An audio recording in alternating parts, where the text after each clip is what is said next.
this is an iHeart podcast. Guaranteed human.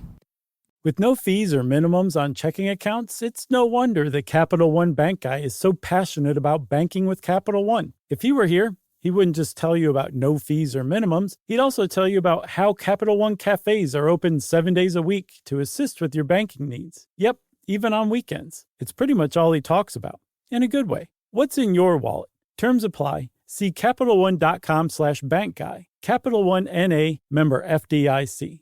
Work can be a little weird. Cringy training seminars, coworkers who won't stop talking about their plant, forgetting the mute button at an inopportune moment. We have to deal with a lot on any given workday. Sometimes it can feel hard to thrive and move forward in your career. Well, that's where LinkedIn comes in. LinkedIn helps you get ideas and insights from experts in your field, connect with people professionally, grow your network, and access tools designed to help you find the right fit for your next role. Whether you're just getting started, figuring out your next move, or looking to accelerate your career, LinkedIn is built to support you at every stage, because LinkedIn is the network that works for you. Visit linkedin.com/knowstuff to learn more.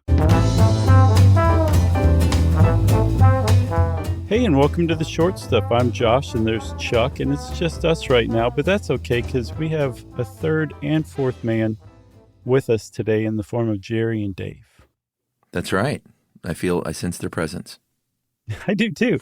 And they're guiding us on. They're saying, come on, you guys, you can finish the short stuff. It's going to be a good one. I can feel it, Chuck. I think we're going to be okay.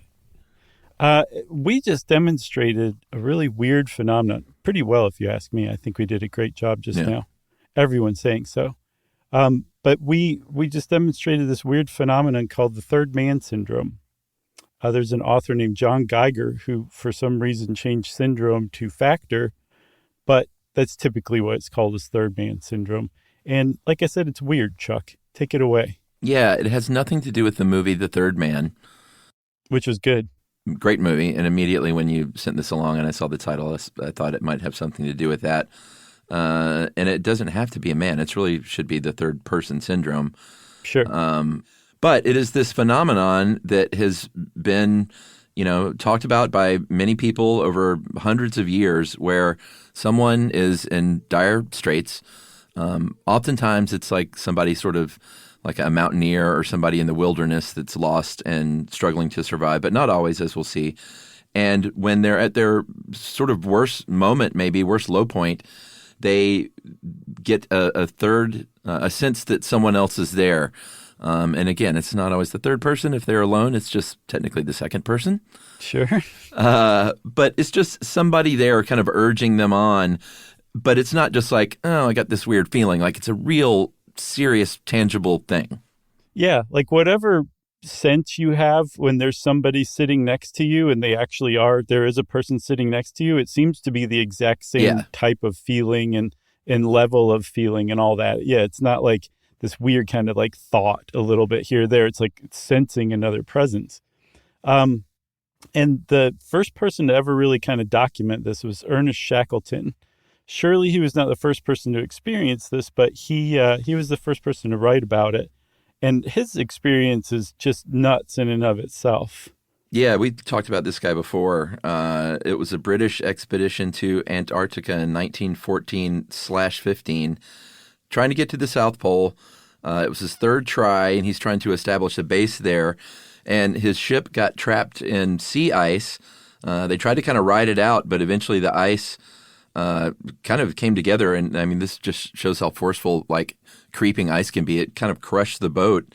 Yeah. And they abandoned ship, set up camp on other ice, and stayed there initially for 4 months on this ice. Yeah, waiting for the ice to break up enough to try to make an attempt by whaling boat over to Elephant Island, which is the closest island. And they made it. They rode for 6 days before they reached Elephant Island, which was great. They weren't on the ice anymore, but they were on a deserted island. Which is and again, probably cold. Yeah, I'm thinking it's pretty cold too. Yeah. And again, this is 1914. They're not like, picking up the sat phone and saying like, hey, can somebody come get us? Like they've got a real problem here. So they're stranded on this deserted island, and the closest place where there's other people where they actually can get in touch and say, hey, somebody come get us, is a whaling station on South Georgia Island. And that's 800 miles away. So Ernest Shackleton says, got to keep going. Whittles down to a few men, I think 5 or 6 other people. And they actually rode 800 miles from Antarctica to South Georgia Island. Yeah, so they get there 16 days later. It turns out they landed on the wrong side of the island because the winds blew them off course. And so this guy was undaunted still. He took 2 guys. I think you see where this is headed, even though the math is still wrong. Yeah. And they made the rest of the way on foot. It's about 18 miles or 30 kilometers. And through some pretty treacherous conditions, took about 36 hours. They finally get there, and everyone ends up being rescued. Like, that's the good news. But this is that last push is when Shackleton feels the presence of this additional person urging them on. Yeah, because this is like they've reached the limit of their endurance and they're still going on. And so Shackleton sensed it, but he never said anything about it until he wrote his book, South. It was published in 1919. But he did say something to the other 2 people who were with him. One was Captain Worsley. And Worsley said, yeah, I had the same feeling, actually. Yeah. And so did Crean, the other guy on this expedition. They all sensed another person, in this case a 4th person, with them, kind of basically comforting them to some degree. So that seemed in and of itself pretty cool. And I guess the word of this got out because T.S. Eliot, he's frequently cited as the person who coined the term third man syndrome. As far as I can tell, no one knows who actually took this T.S. Eliot poem and turned it into third man syndrome. But it did come indisputably from this T.S. Eliot poem from 1922. Yeah, so, The Wasteland was the poem, and he was wrong on the math. He should have called it the 4th man, but this is kind of the funniest part. T.S. Eliot said that he couldn't remember who inspired this, like which expedition it was when asked, why the number of people was 4 and not 3, or 3 and not 4, rather. Exactly. And I'm feeling a little poetic today. Chuck, do you mind if I read this little excerpt? This is from T.S. Eliot's The Wasteland. 3 words. Who is the third who walks always beside you? When I count, there are only you and I together. But when I look ahead up the white road, there is always another one walking beside you, gliding wrapped in a brown mantle, hooded. I do not know whether a man or a woman, but who is that on the other side of you? Answer me. Whew. Thank you. I say we take a break and let everybody in stunned silence absorb all that. All right, we'll be right back.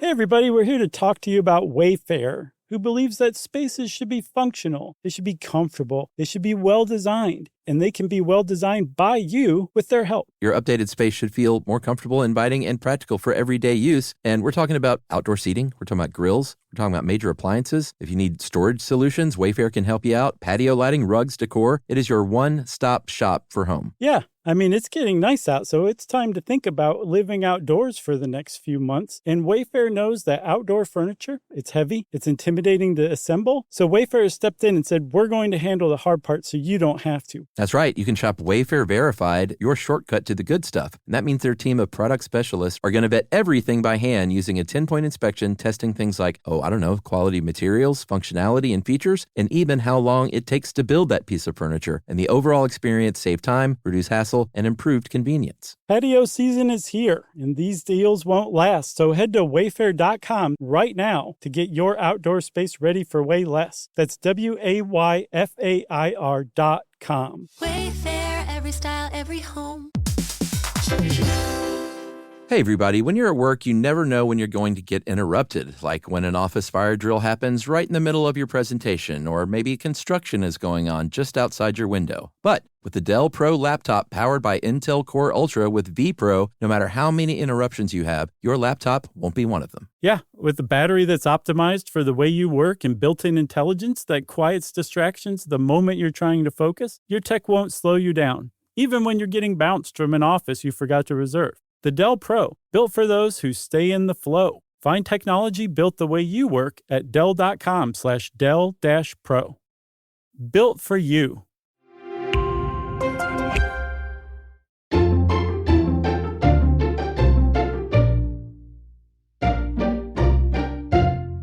All right, so that's the Third Man Syndrome, Shackleton's version, but it's happened a bunch. Like we said, there was a collection by John Geiger called The Third Man Factor that you mentioned earlier from 2008, where he, dug up a bunch of these stories, and we're going to go through some of them right now.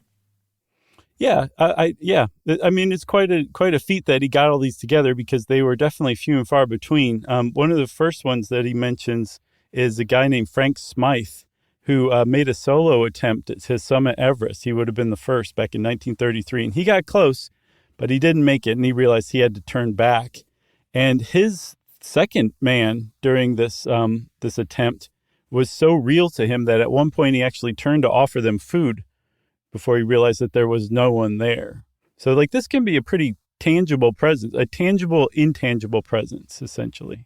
Yeah, I mean, I've seen this in movies, and they don't call it out as, Third Man Syndrome, but I've definitely seen these scenes, where there's an unseen person and they look and then they're not there, Yeah.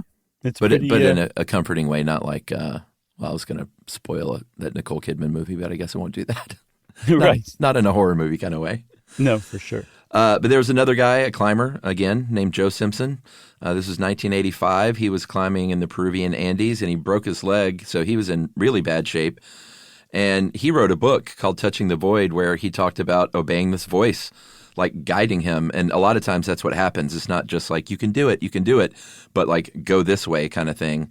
And if you're in this situation, after reading all this stuff, I would be wise to go in whatever direction your invisible person is telling you to go. Yeah, obey the voice, I think, is the upshot of all this. Yeah, he was guided to safety by his voice. And enough of these are mountaineers that I started to think maybe the cold has something to do with this. But this has also happened to other people who are not in the cold, who are in totally different situations. Yeah. Very famously, out of the 9/11 attacks, 2 people who survived reported experiencing Third Man Syndrome. One was Ron DiFrancesco, who was the last person out of the South Tower before it collapsed. He was led down while everybody else was going up and actually went through fire, like 3 stories of fire to get to safety. And it was because he was being urged on. And then there was another woman, Janelle Guzman McMillan, who was actually trapped in the rubble of the North Tower. And she had a similar experience too. Yeah. And, again, it's, it feels like it might be like in the movie, like a family member or something. And sometimes it seems like that can happen. Like, I know, wasn't there one of these where, it was a geologist who was on a cave dive and lost her guideline with 20 minutes left in her air tank. And she felt her husband, Rob, who had died. So her dead husband had died in a diving accident a few weeks prior. So he appears. So sometimes it's like a known individual. Yeah, and Janelle Guzman McMillan, I read, she didn't think hers was a family member, but she considered it a guardian angel, and its name was Paul. Oh. So they do get names sometimes, even if you don't know them. I would name mine. What would you name yours? I don't know.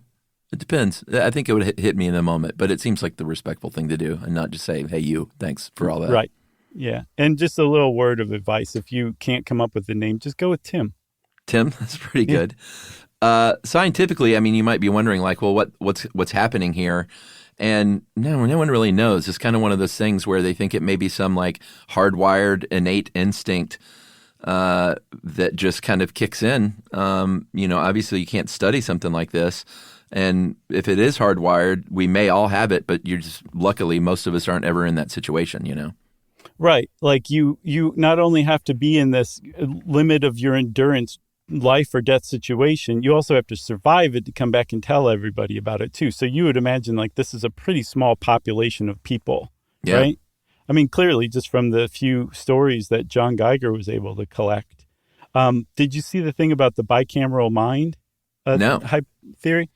So remember our episode on the bicameral mind from Julian Jaynes? And basically, just for people who aren't familiar, this is a hypothesis that all the way up until like the Bronze Age, people hadn't fully become conscious like we think of consciousness today. And so the voices in their head that we call an inner dialogue, where we know we're talking to ourselves, to them, this was the gods speaking to them, guiding them, instructing them. So this idea is the third man syndrome is kind of this vestigial bicameral experience that people used to have, where what seems like something outside of your mind is helping you, urging you on, guiding you, but really it's just another part of your mind that gets kicked in.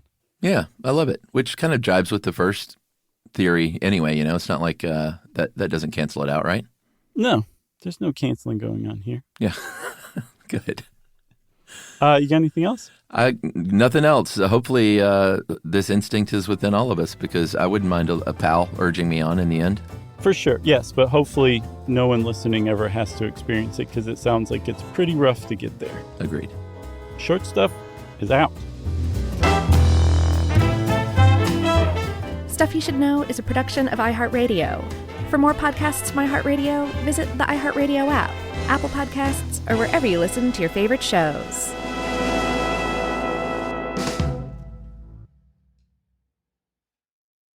Mom, can I have Lingo Kids? Dad, Lingo Kids, please! When did we become the Lingo Kids house? No idea. Last week it was dinosaurs. This week it's... Lingo Kids! Why Lingo Kids? Because it's the best thing ever. We can play games with astronauts, wild animals, and superheroes. With more than 4,000 interactive games, songs, and shows, Lingo Kids is the #1 entertainment platform for young kids. So, no dinosaurs? And dinosaurs! Lingo Kids! Everything kids love. Download it for free. This is an iHeart podcast. Guaranteed Human.